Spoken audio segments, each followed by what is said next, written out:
Hello, everybody. Happy Friday, January 31st. Thanks for joining us across all of our platforms here at Awake, Illinois. I am Shannon Adcock, and we are broadcasting to X, to YouTube, to Instagram, Rumble, and what else am I missing? Facebook? There you have it. So special guest today is Justin Mahwikizi. Justin, welcome. How are you? Hi, Shannon. How are you? I'm doing well. Thanks for asking. Great. Okay, so this is going to be a fun conversation. It is the first live stream Awake Illinois is broadcasting for 2025. Obviously, a lot has happened since our last live stream around the fall, just before the holidays. So lots to cover. And what I love about you, Justin, and chatting with you is that you understand a lot of the culture war issues. You are a father of four. You are an Illinois resident, and you are an immigrant. And so I want to just take some time at the start of this live stream to allow people to hear a bit about your story. And then we're going to delve into some of the topics that parents and certainly Illinoisans and Americans, quite frankly, are focused on as we move forward into 2025 and beyond. DEI, immigration, education. So why don't you introduce yourselves to our audience, and thanks everybody for joining. Share this live stream at your social media, and of course the recording and the blog will be available afterwards. So welcome, Justin. Let's talk about your background. Thanks, Shannon. Again, thanks for having me here. My background comes. I was born in a country called Burundi in East Africa. I came into the United States in 1997 at the age of 12. My father was the ambassador of my country to the United Nations. After his work was done, we stayed in the family in the United States and went through the immigration process to be naturalized citizens. I attended Valley Forge Military Academy for my high school, Temple University for college. I spent 12 years plus in the banking world before I went on my own. And over the last 8 years or so, I've been researching a book called The Manufacturing of Poverty to try to figure out the disconnect between the rich and the poor, the powerful and those without power. So here I am. Welcome. Okay, wonderful. And I will have links to your book. And I think that this is just going to be very timely for people, if they haven't already heard about you and your publication here, to really take a look at it. Certainly with the topics right now of immigration and education reform, there's a lot of misconceptions out there. And I think people are being driven simply by fear. So I would like to hear a bit about what your journey was like coming to America. Your parents brought you started out in New York. Talk us through some of the awareness that your family had, particularly as they were looking at your education in New York and some of the decisions that your family made pertaining to that. Sure. It was 1997, right after Princess Diana had just died. There was a lot of issues with the youth and violence in New York City. My parents looked at the public schools in New York City and decided against it at the time, electing to send me and my brother to Valley Forge Military Academy, which was a better way for us to assimilate into the United States and the history and the culture. Specifically, it was literacy rates. It was the focus on achievement and achievement mindset. And they didn't find that. And I found that at Valley Forge through military veterans teaching us and discipline and making sure you meet your goals, regardless, how many times you failed.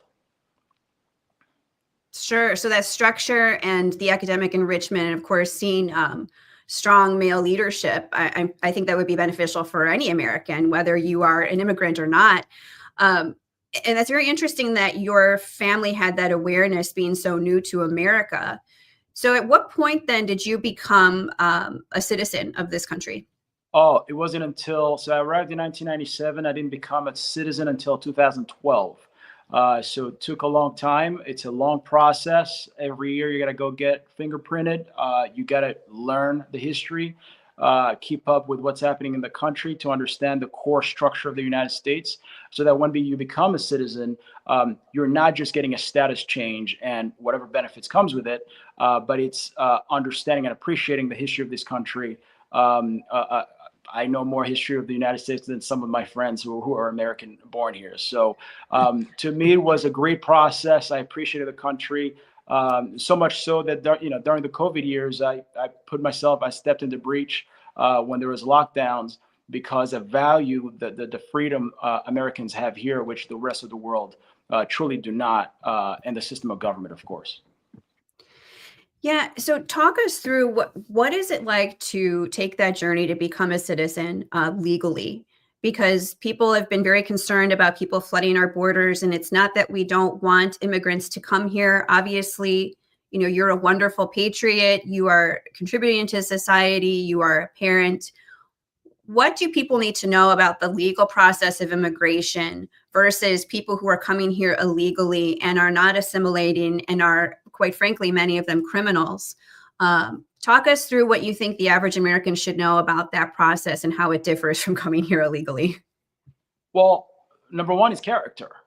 If the first thing you do in this country is commit a violation of the rules and procedures, then it speaks to what that character could be in the future. Coming in here legally, first you have to stand in line, you have to wait your turn, but at the same time, you're learning the value of patience, resilience, and appreciating this country. And so what you get, if you have two funnels, one legal and one illegal, you're going to have a higher percentage of people who have characters where they break the rules and not even consider what the rules are. Versus on the legal side, you're having people who truly understand how this country works, who are here to contribute, and who are willing to wait their turn before they can be part of society. And so you have a better population that way that will contribute to this country versus a population where there's a higher percentage of truancy, crime, and what comes with that world as well.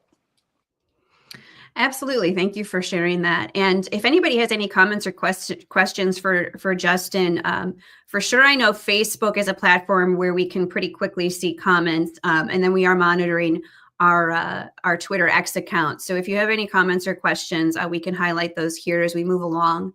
So you established a strong appreciation for America as an immigrant. You were in New York City. Your parents saw an opportunity for you to get a better education outside of the public schools. And I know that for anybody who's paid attention to, this topic of school choice, which also can be very nuanced and people define it different ways. But the documentary Waiting for Superman was a very enlightening documentary for me because it highlighted children at the time, and this was decades ago, in New York, who were so hungry to have their name picked in a lottery for charter schools, because that was going to charter literally a whole new life course for them if they could get an improved education. And Randy Weingarten, head of the teacher union, she is depicted in a very poor light in that documentary. So I think if anybody wants to learn more about, as we talk more about school choice, and I know that Trump signed an executive order that's in support of that federally, watch that documentary Waiting for Superman, because it's heartbreaking to see how families and children were so starving for improved education, most of them minorities. So when people try and champion, all of this, DEI and wokeism, and it'll help students, we'll talk more about that later. I have some things some graphics to show, but Waiting for Superman was certainly enlightening for me, and I think it will hold up still even now. So you came to Illinois. Talk to us about that shift, and then how you ended up being such a warrior in 2020, 2021 to defend against the tyranny of those unlawful mandates. Sure. I was a banker at UBS Investment Bank out in Stamford, Connecticut back in 2008, end of 2008. I was accepted to the University of Chicago for a master's in financial mathematics. So that was the impetus to come to Chicago. And I came here to work for the private bank and trust company as a head of capital markets. So I built their foreign exchange operations there. So I came here for an opportunity for education and job. And when I arrived in Chicago, I saw a disparity in the results of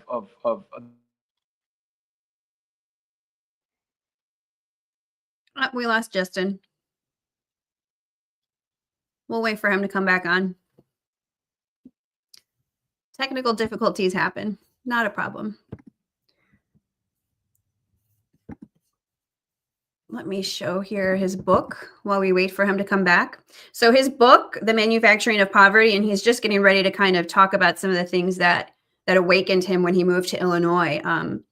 But this book is available at Amazon. And I will have links to this so that you can see it and you can click on it. You can purchase it when we get it posted to the blog.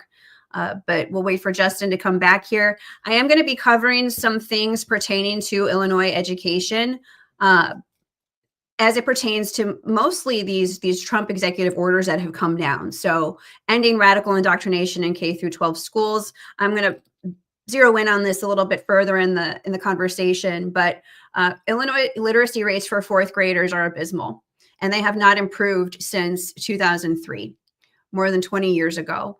And I think this is just such a travesty. So we're going to talk more about that after we get some more conversations going here with Justin. It looks like he's coming back on here. Dave Smith, the deep state strikes again. Yep, it sure does. No, we'll get him back on. Is that what you're saying? Like we've been disrupted because of the deep state? I know Justin was on his phone. He had some technical difficulties earlier. We'll get him back on here. Something that a lot of school boards and school districts have been contacting us about. They don't want to hear the truth, Dave said. Well, we're going to give it to them, will they like it or not? Let me remove him from the studio. Maybe he'll get a better chance of coming back on. Let's see. A lot of you have been reaching out to us about these executive orders. I know a lot of you have concerns, so we're going to address some of that. And I want to let you know, local control is paramount. So as you try and figure out and discern, what policies and what amendments you're going to make to anything related to, for example, the made-up construct of gender. Federally, the executive order says there are two biological sexes, male and female. So a lot of you are wondering how these policies, as they're amended, will you face any struggles with those? So we fortunately have partnered with many different national law firms that had already been pursuing against the Biden administration federal lawsuits in violation of the Title IX protections. So we have attorneys who are ready to help school boards if they run into those struggles. So I just want to give you a heads up that we know that we are in kind of uncharted territory now post federal executive orders and the implications of that for local school boards and for school districts. So parents have been messaging us, school board members have been messaging us, and regional superintendents we've been chatting with too. So we understand that people want to get as much advisement and guidance as they can, and we're certainly here and on deck to help you with that. Let's see, Justin, are you there?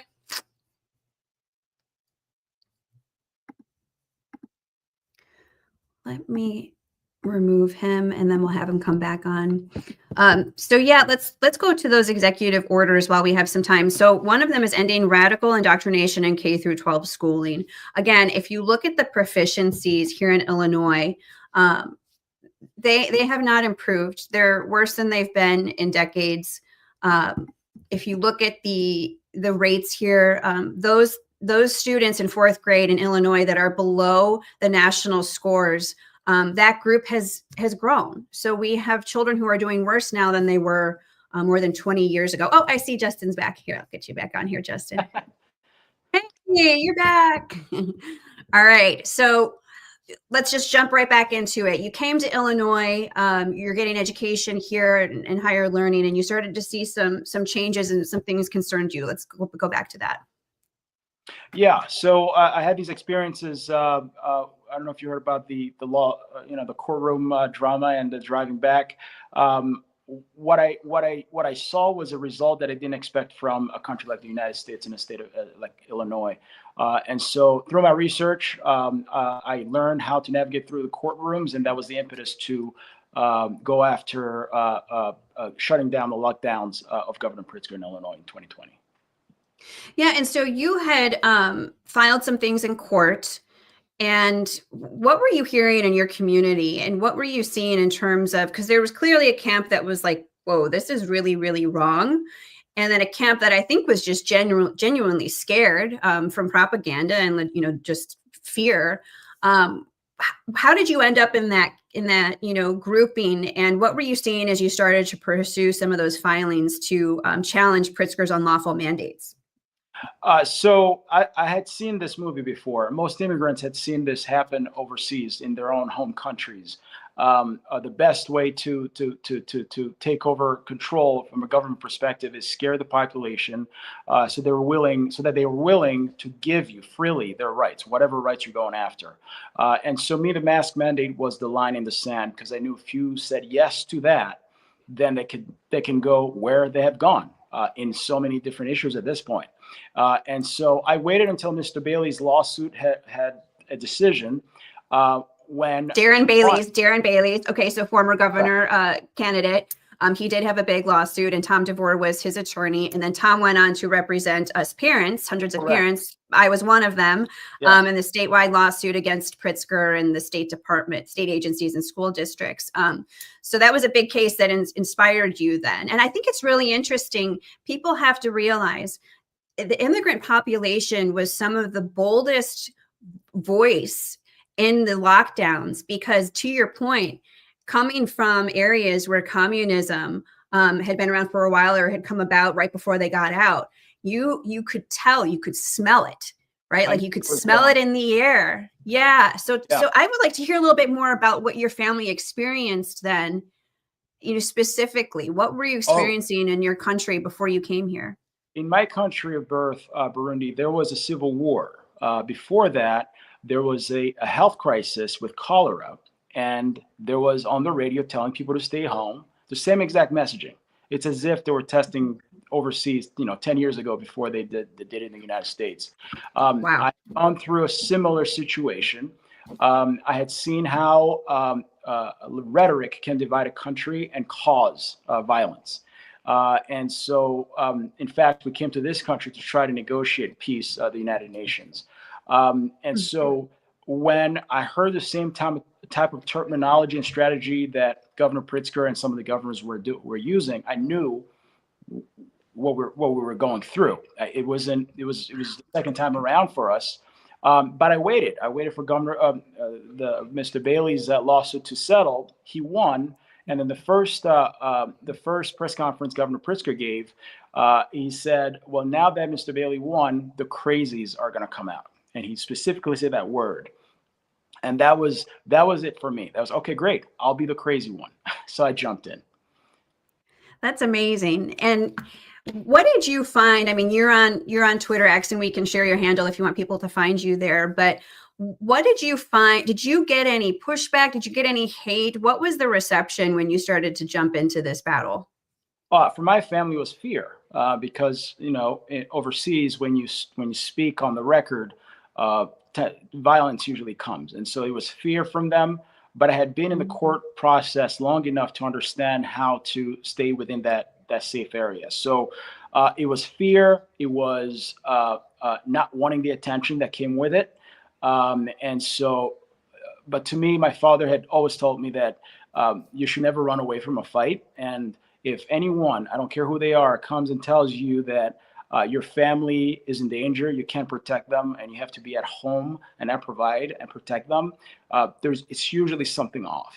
And so courage came from that, knowing that I didn't want to see my kids see me scared of something that I had already been experiencing from Burundi. That's fascinating. And you did your children, I think, a solid service, as did many families across the country, particularly those, that had their businesses wrapped up in this, their livelihoods. Talk about liberty. When you restrict, man's ability to make a living here in this society, in this greatest society of America, that's a big, big problem. And so, I think that was a big impetus too for a lot of people. They had to put food on the table. And look at the most dangerous thing is called learned helplessness, and it happens in public school today, that you're teaching your kids that you can't do for yourself, therefore you have to wait for permission for the smallest thing. And that's what they were trying to do for the adult population. Some of us fell for it. And when you go through a learned helplessness, when you really believe that you cannot do for yourself unless someone helps you, it destroys the core fabric of this country, which is the work ethic. People invest in this country because they know Americans will work 24 hours a day to get it done. We're not France. We don't ask for 30 hours a week. And so that that's something that we lost in this country, and we're slowly trying to get back into it. But the value of work and the ethic of work was seriously harmed by the events that we went through. Do you think that that was intentional as a way of trying to enlarge and inflate a welfare class? 100%. Barack Obama had been speaking about it for a very long time. Is it OBI? I forget what it's called. It's like a guaranteed type of income. It's the worst case scenario for this country. The program was intentional because the results that we're going after was learned helplessness. They didn't, there was a lot of people who were hurt outside of what they're calling, COVID. The numbers for flu went down. Just nothing made sense. Flu didn't exist, apparently. Flu didn't exist. And when you listen to their press conferences, you could tell, when you go to a military culture, I never served in the armed forces, but I was taught by those who did. You learn to read eyes. And when someone is speaking, you can tell if they're telling the truth or they're just reading a script. And our leaders were just reading a script. And that's a telltale that there's a problem. Unbelievable. I mean, we haven't even fully done a post-mortem or started one on how all of this really came to be. And I have friends like Jessica Hockett, who has a Substack. She was very prolific on Twitter. Woodhouse was her alias at the time. And she's gone through, she has very significant questions about what really happened in New York City, spring of 2020, that became this whole almost Hollywood narrative of Contagion, like the movie Contagion. And she's calling on a lot of Congress people and anyone in government. And I think, RFK Jr. being one too, should be looking into what really happened and what sort of fraud took place and lies to the American people, to really let that be almost a global setting of, New York and, everybody's dying. And what she's finding is that, 9/11s in a matter of a few weeks, and nobody's asking, where are the bodies and did this really happen? So we haven't even begun a post-mortem on it. But I think it's fascinating that you have this, I hate to use the word lens because a lot of DEI and equity Pharisees like to say, use this lens, but you do have a different perspective as an immigrant. And so I think that I always say to people, listen to immigrants, because they, number one, many of them come here because they're fleeing hardships from communist countries. And so listen to them, because when they see red flags here, we better listen. And you have such a love for this country that I think is taken for granted by those of us who have been born here. And you went the legal route, a very challenging and lengthy route to do it. So walk us through now the impetus for your book, because you, as a African immigrant who loves this country, you value education, you're raising 4 children. What are you looking to do here? Well, actually, let's start first. What did you see that really drove you to want to write this book? What did you see happening where you thought, wow, people need empowerment beyond what they're being told, either in government schools or by government or in society and culture? Sure. That day that I spoke about, I hope it was caught. I'm not sure if you were able to hear it, but I saw abject poverty on the south side of Chicago that reminded me of the same abject poverty in the worst parts of Burundi, which is the poorest country in the world. And poverty is not about what you have or what you lack. It's a stare. It's your gaze. I can read eyes, and when I saw that, where you could read that person had just no trust in mankind, was never going to try, and had just given up, I try to understand what happened. And so I wrote 100 assumptions. And I started interviewing. Interviewed about 30,000 people, over 30,000 people for this book, and trying to figure out what I was missing. And once you start talking to the elders and your people, your peers and their children, you start noticing a key trend line. And literacy rates are literally the highway to failure, poverty, and everything else. And most likely, a lack of an achievement mindset, which means if you have a goal, you should expect to have some losses on the way to that goal. The way they teach in the United States is that if you have that first failure, you just give up. That's it. And I just couldn't understand it. The military culture in America has it, but the general population does not. And so I wanted to figure out what 3 key pillars does an individual, their families, or their communities need to either get themselves out of poverty if they were born in it, or if you get into a ditch, how you get back out. And so the book goes over an achievement mindset, what capital formation means at the individual level, at the community level, or at the bank level. And finally, how do you leverage courts to buy time? One key statistic, if I can share with you, that's the biggest one. Yeah. The third one is that the segment who's most targeted for synthetic evictions in the United States, especially in Illinois, are single mothers. And so what landlords do, they either cut off an ability to pay the rent via the online portals, or they receive your check and they put it on the desk and never cash it. And in a few weeks, they file an eviction. And so single mothers are overwhelmed. Either they don't know the law, they're not lawyers, or can't afford to pay a lawyer. And so 98% of those lawsuits, they lose it by default judgment, which means they never showed up because they're so overwhelmed, and they lost it by forfeit.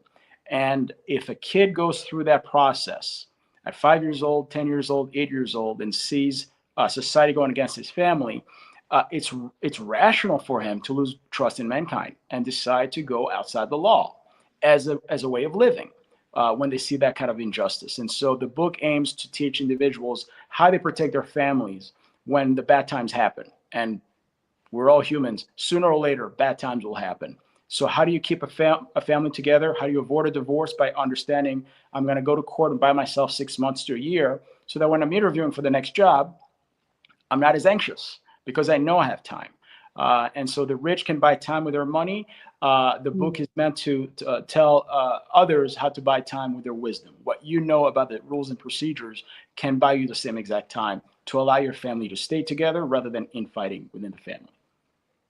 So who are the paralegals or attorneys that can actually offer this help to single mothers or to families that are unaware of this? There are some, but the way they're structured, they're run by the Bar Association. And so it is not in their best interest to provide this because they make a lot of money by just filing a paper and winning cases that way. And so just like during the COVID years, Tom DeVore was the rare lawyer, one of the rarest lawyers who actually try to fight it.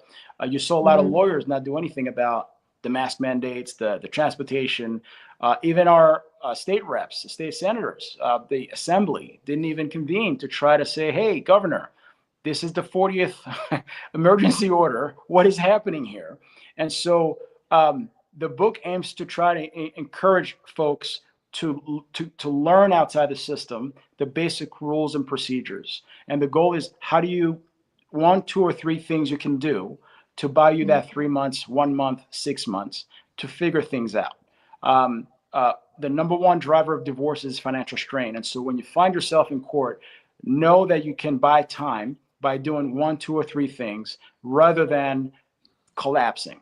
And so it's a structural problem within the legal community here, finding folks like Tom DeVore to specifically help in these cases. And the goal of the book is, buy yourself this book. There's 3 things I list. There are public information that I went through that you can do. And specifically to your question, a part of my research process, I got myself sued on purpose so that I could go through the process myself and understand what they go through.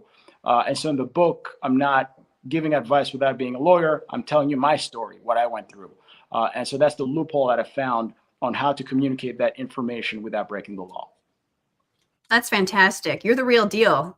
So with your book, I think it would be imperative for communities that are worried about their single mother populations. I know certainly, in urban areas, minority communities, poverty is very much tied to the family unit and the struggles that families have endured, economic struggles, divorce, all of those things. So pastors, I think, would benefit perhaps, Justin, from reading your book as well, to know how they can maybe help better advise, populations that are going to need pastoral help and good advice, ethical advice. And I would say that if there are any attorneys out there or law firms, any legal resources, particularly if you're interested in pro bono work and helping others please reach out to us and we can put together a Rolodex. We have a lot of attorneys that are focused on parental rights and legal cases pertaining to education, but especially for families, if there's any attorney that would like to dedicate their time for free to families, let us know and we can have your information so that if the opportunity comes about, we're a social welfare advocacy organization, we welcome those resources. Let us know. And then as pastors reach out to us or community members, we'll have some people on deck to help. So thank you for that perspective. Now, I think that your story is usually not represented in mainstream media yet. Your perspective, your desire to empower others. And I've been very worried, Justin, that with the wokeism and the divisiveness in our schools, it has dissected children by their race, by their creed, by all these identifiers, rather than focusing on true enrichment and empowerment and equality, civil rights, all the great things that are available in this country. Oftentimes schools will welcome speakers in, and maybe it is with a budget that's pertaining to what was called DEI. We know they're going to repackage that. Sometimes it's mental health, social emotional learning, a lot of these sort of what I would call leftist buzzwords. But there are principals, there are school boards that want to see better programming in place. They want to see better speakers come in that aren't radical political ideologues in any direction. But let's face it, it's for the most part been anti-Americanism, wokeism, Marxism, racism, quite frankly, that's regressive, bad messaging, really, really bad, dangerous messaging.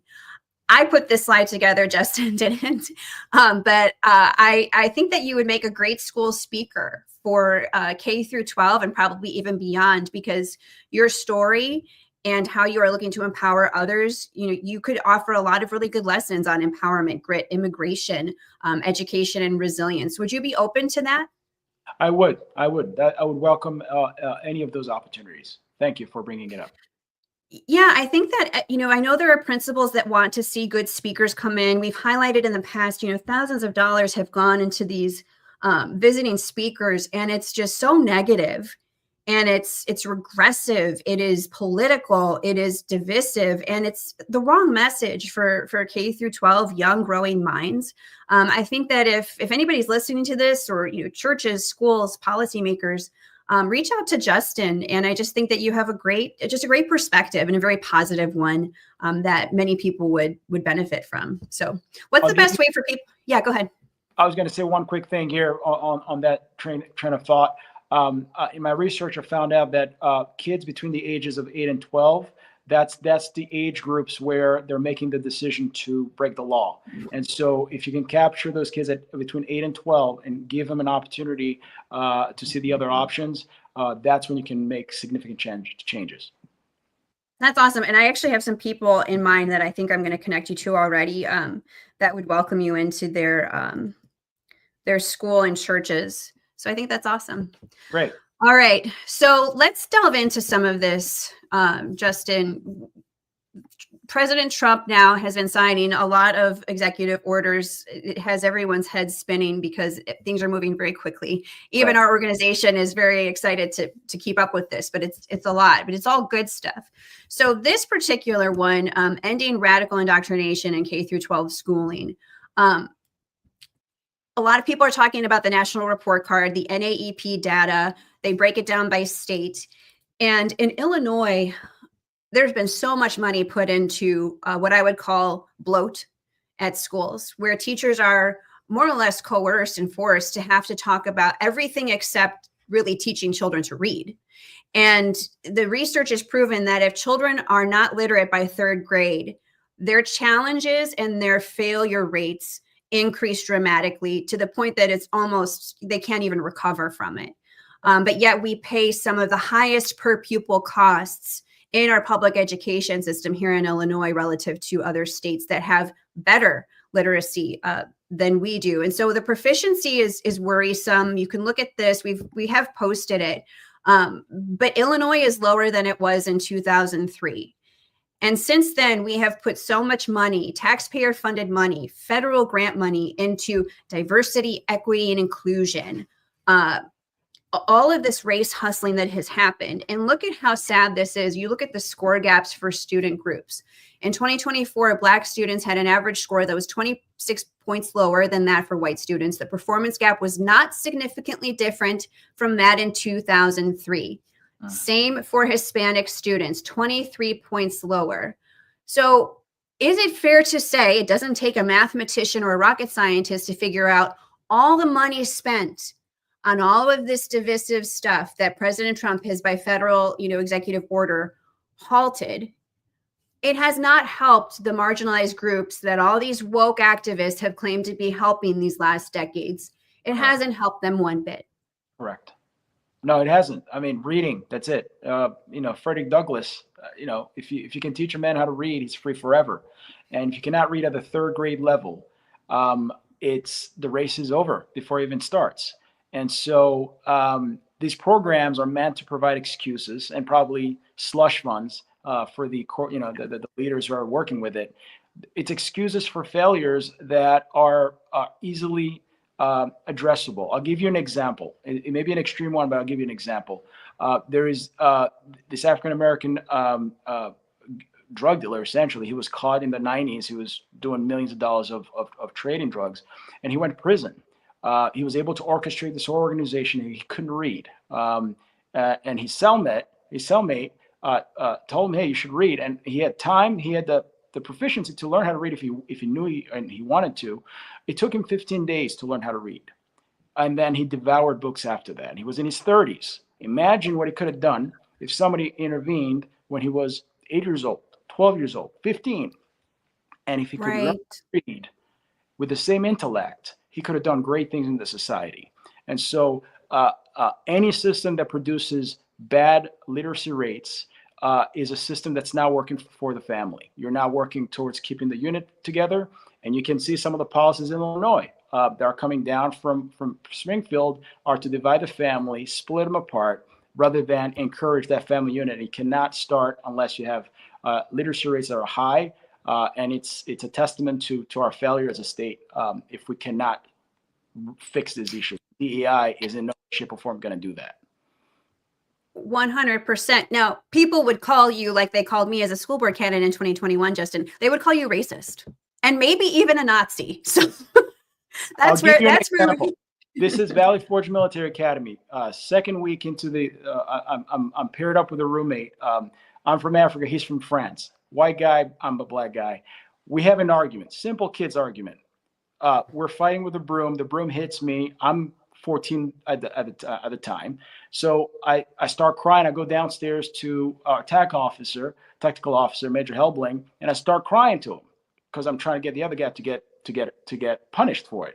Do you know what the major did? And it's the biggest lesson of my life. He called him downstairs and he punished both of us.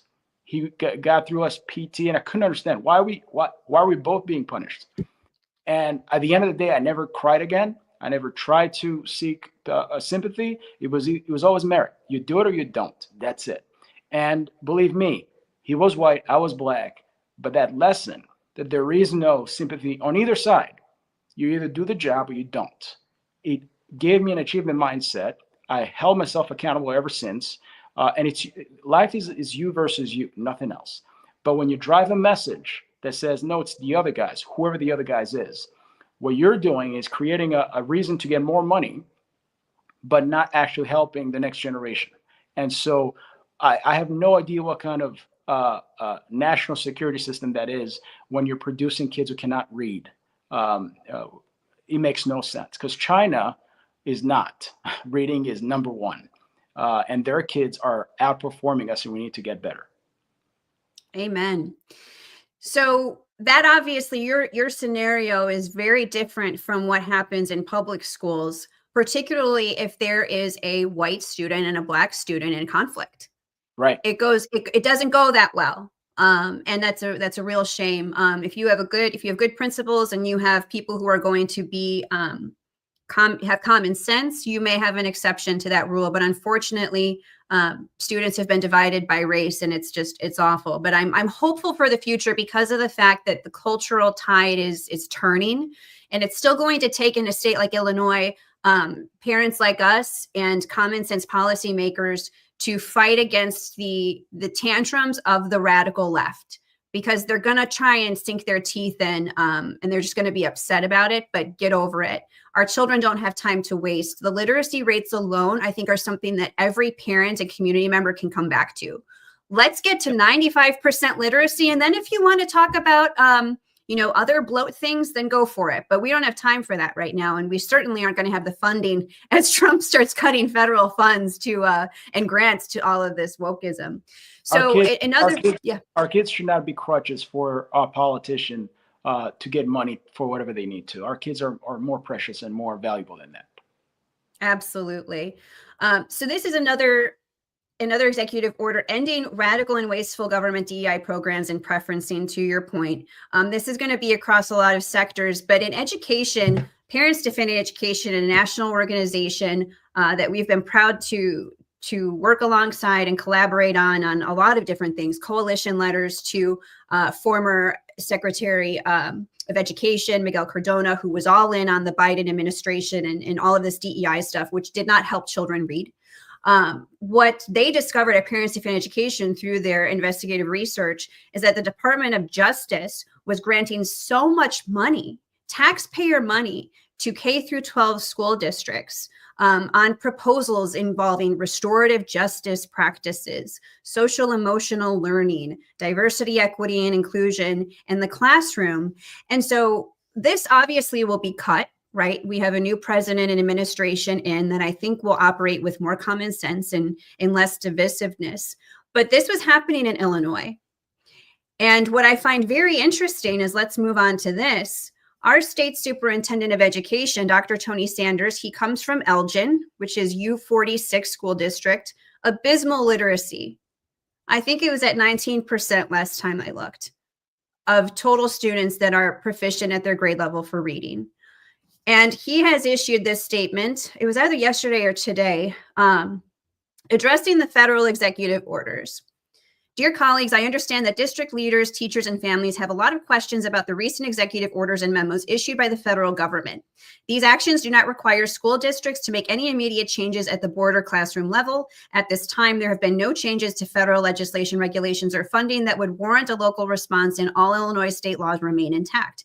In the meantime, I urge district leaders to continue normal operations. Thank you for your day-to-day leadership in providing a high-quality education to all students.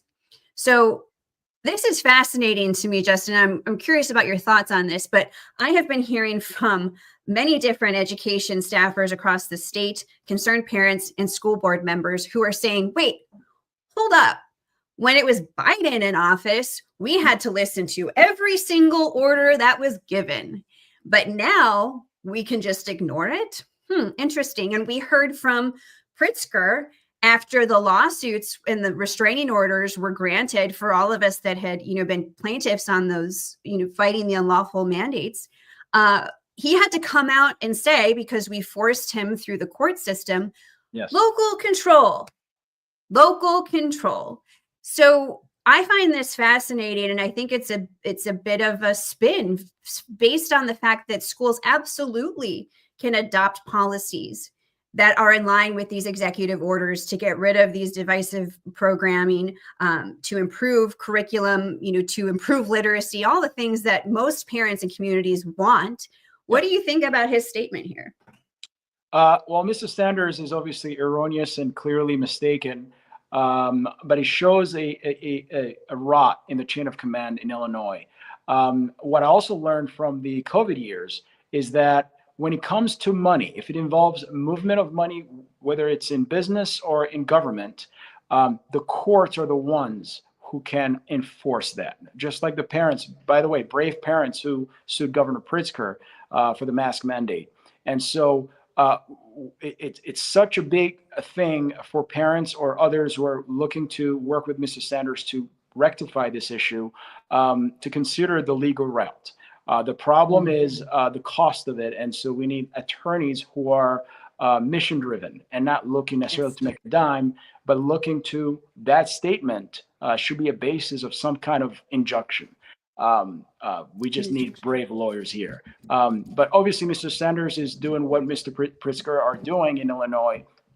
Our kids are not their priority. And I'll give you an example. One of the guys that I interviewed with back in, I want to say early 2019, was a senior education consultant in Illinois. And he told me this. He said, this is how you can tell if a school is good or bad. If you go to the parking lot of the teachers, if they have high-end cars, it's a bad school. If they have normal cars, little Toyotas, that's a good school. Why? Because if you can find 15 different reasons are wrong with your child, you can bring more money from the state or the federal government. But if you're specifically interested in teaching that kid, and that's your mission, you don't care how much money comes through the system, because like I told you, Rick Ross, the drug dealer who went to prison, learned how to read in 15 days when his mission and mine were aligned to one goal. And so teaching how to read is not hard, but making sure you fail to teach how to read allows you to make more money. And so Mrs. Sanders is wrong, and I hope that can be rectified soon. I agree. And yeah, somebody commented here, ESSER. So that is the acronym for the funds that schools get. And oftentimes there is political pressure to fall in line with certain programs that, fall in line with the political ideology of the left. Sure. And we still have Governor Pritzker in office. We have teacher unions and non-government organizations like Planned Parenthood that really want to curate all of the education here in this state, and that is wrong. And as parents elevate their voices to their Congress people, I don't care if they're Democrat or not, Democrats in Springfield are nervous right now. That is what I'm hearing, Justin. They're very worried because they see the cultural tide shifting. Most of them just care about getting reelected, and they don't want to be on the side that is openly now proven to be anti-child, anti-parent, anti-American. And so I think they're going to have to tread very carefully in our state legislature, but pay attention to the monies. And right now we have local school board elections coming up April 1st in the state of Illinois. Many of the same terrible people will probably get reelected, but there's an opportunity to put them in the hot seat and ask them where they stand on these executive orders and on where the money is going. Because obviously, let's go back to this. Our children need to learn to read. I just come back to this. Most people would agree that this should be the focus. Yes. Thurgood Marshall, a very prominent lawyer, first African-American Supreme Court justice here in the United States. If you read his biography, he talks about his father when he was younger. His father would take him on Wednesdays to small claims court just to sit and watch.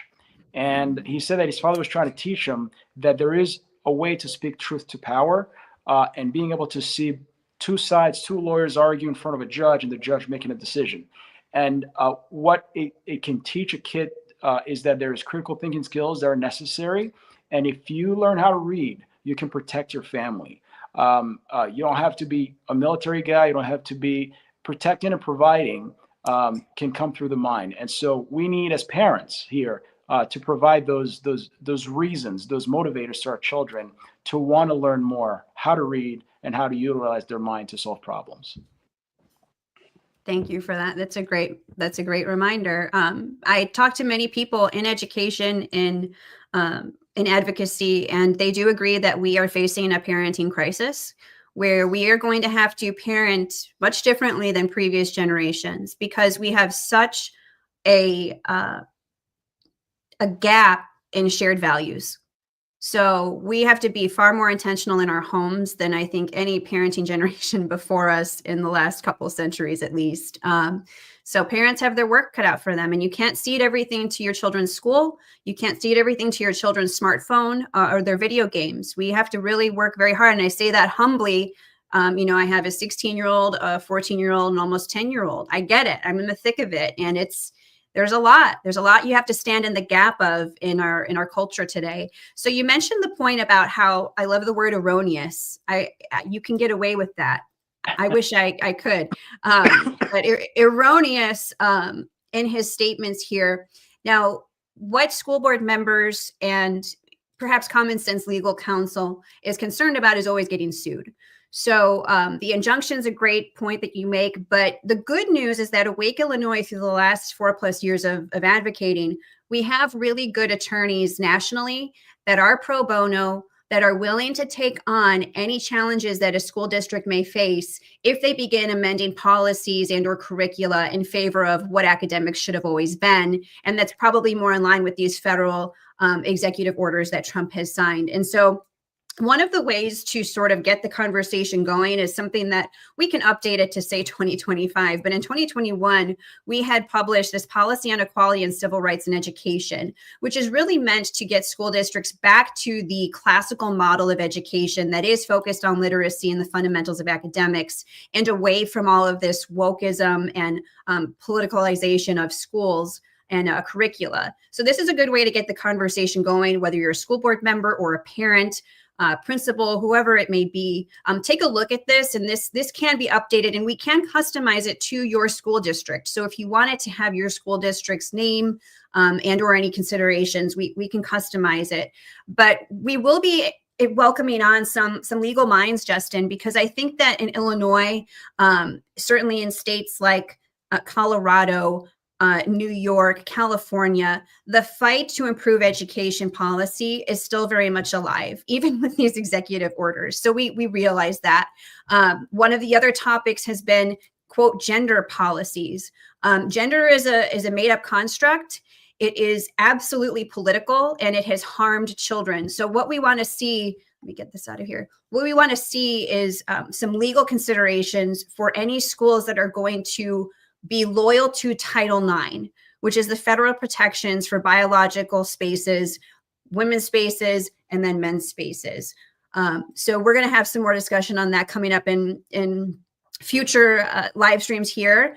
State legislators want to come on. I think more people are finding their courage. You mentioned in the last 4 years, a lot of politicians driven by fear, a lot of families driven by fear. I mean, it's been very much akin to a battle.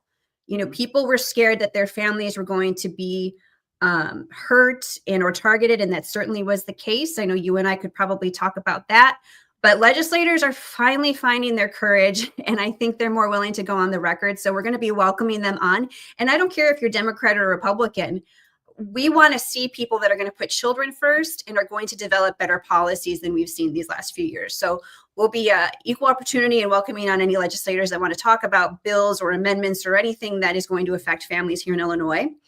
And then we're going to be talking about Hollywood. There's going to be a guest coming on from the industry talking about maybe Hollywood is going unwoke and how do we win elections in Illinois. What other comments do you want to share, or rally calls do you want to share for families in Illinois right now?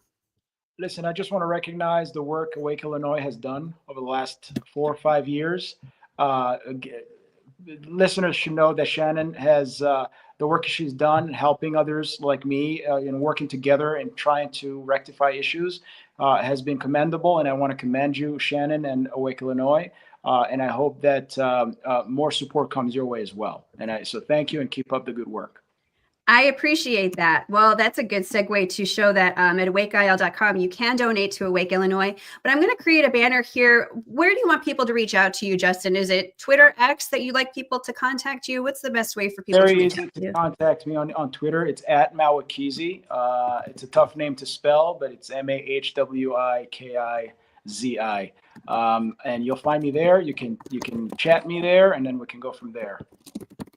Okay, let me just add this right now. Okay, so reach out to Justin here, and that is his, did I type it correctly? Yes, well done. Okay, reach out to Justin at his Twitter handle, and we will tag him here at the recap from this recording at Mahwikizi on Twitter X. So I think that, Justin, you would make a great speaker for students that deserve to have an empowering message offered to them instead of all of the chaos and divisiveness of these last 5 years and the very limited time of their upbringing and education. So please reach out to Justin, get his book. We will have the links to it from Amazon. Is Amazon the preferred vendor for your book? Yes. We want to make sure it's delivered on time. Yes. Okay. All right. So, especially if you have Prime, it'll get there even sooner. And maybe even gift this to a superintendent or to a pastor or to somebody in your community that you think maybe would benefit from Justin's perspective and empowerment. So, again, find Justin on Twitter. We will tag him there. Get his book and onward for Illinois. I'm not giving up on our state, Justin. I know you aren't either. When I met with you a little while back, we were talking about, so many people flee the state, and what do you say to that question? Will you leave Illinois? No, I think the fight, you got to stay here. There's got to be a spark for the next generation. You got to balance things out. Families of Illinois will not be well served with a complete Pritzker takeover. There got to be a counterweight, and we got to rebalance it. And I think we have a big opportunity for 2026. Amen. Thank you so much, Justin. And thanks to all of you who tuned in.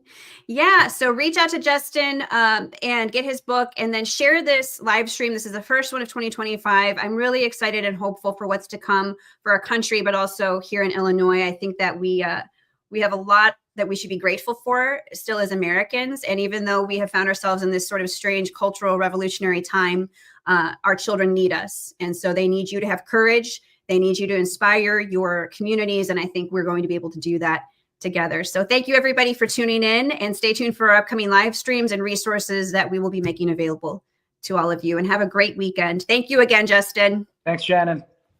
Thank everyone. Take care. I really hope you enjoyed it. We had a ball making it. Thank you very much.